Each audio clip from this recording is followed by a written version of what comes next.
Halo jiwaku, kembali lagi pada tutorial Jiwa Flow. Pada video kali ini, kita akan membahas mengenai tab input trajectory.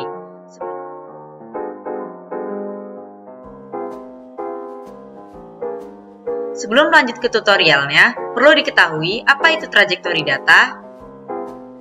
Trajectory data merupakan data yang dibutuhkan untuk menentukan desain trajektori pada saat pemboran, yaitu langkah awal sebelum dilakukannya pemboran berarah atau sebagai acuan untuk pelaksanaan program pemboran.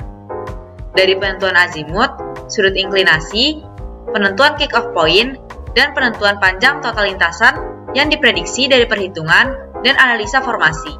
Sehingga saat operasi pemboran berlangsung, driller mampu meminimalisir kesalahan yang akan dibuat karena ada proyeksi sebagai acuan.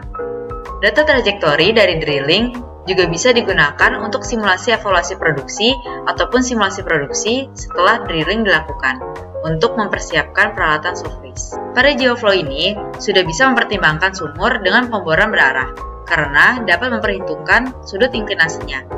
Dan begitu, untuk melakukan simulasi data trajektori akan lebih mudah dengan fitur-fitur yang telah disediakan oleh GeoFlow.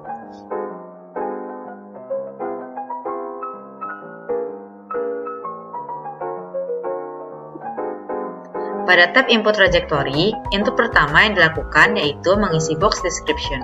Pada box ini berfungsi jika kita ingin meload data trajektori yang sebelumnya sempat disimulasikan. Setelah input description dilakukan input pada box wellhead elevation yang telah diketahui datanya.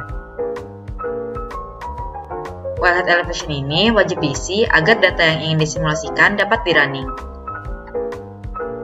Kemudian, pada bagian well, secara otomatis sudah menyesuaikan dengan well name yang telah di-input pada tab awal sebelum memasuki GeoFlow.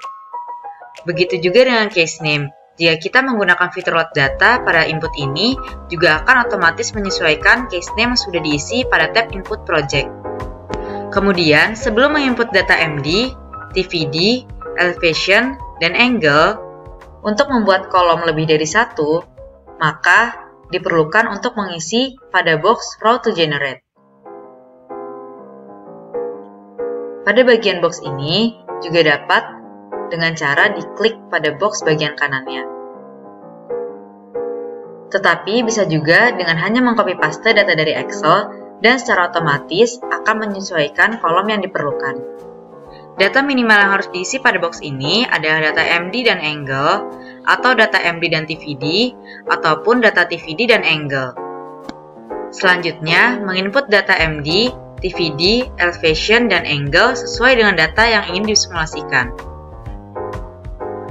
MD merupakan singkatan dari measure depth, yaitu total kedalaman lubang sumur bor berdasarkan panjang rangkaian pemboran yang telah terukur. Sementara itu, TVD merupakan singkatan dari True Vertical Depth, yaitu merupakan pengukuran garis lurus ke bawah dari bidang horizontal hingga titik target pemboran. Selanjutnya, menginput data elevation yang merupakan data pengukuran dari ketinggian saat pengeboran hingga titik pengeboran yang telah ditentukan.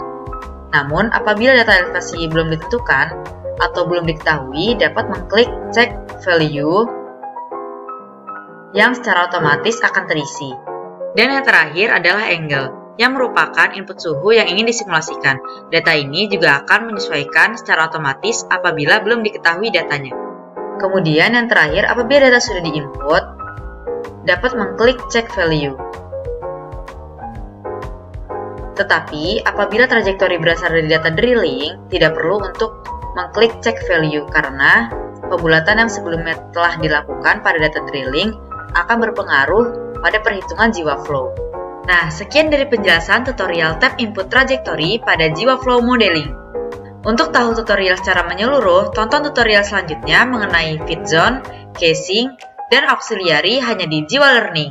Fill your mind in 5 minutes.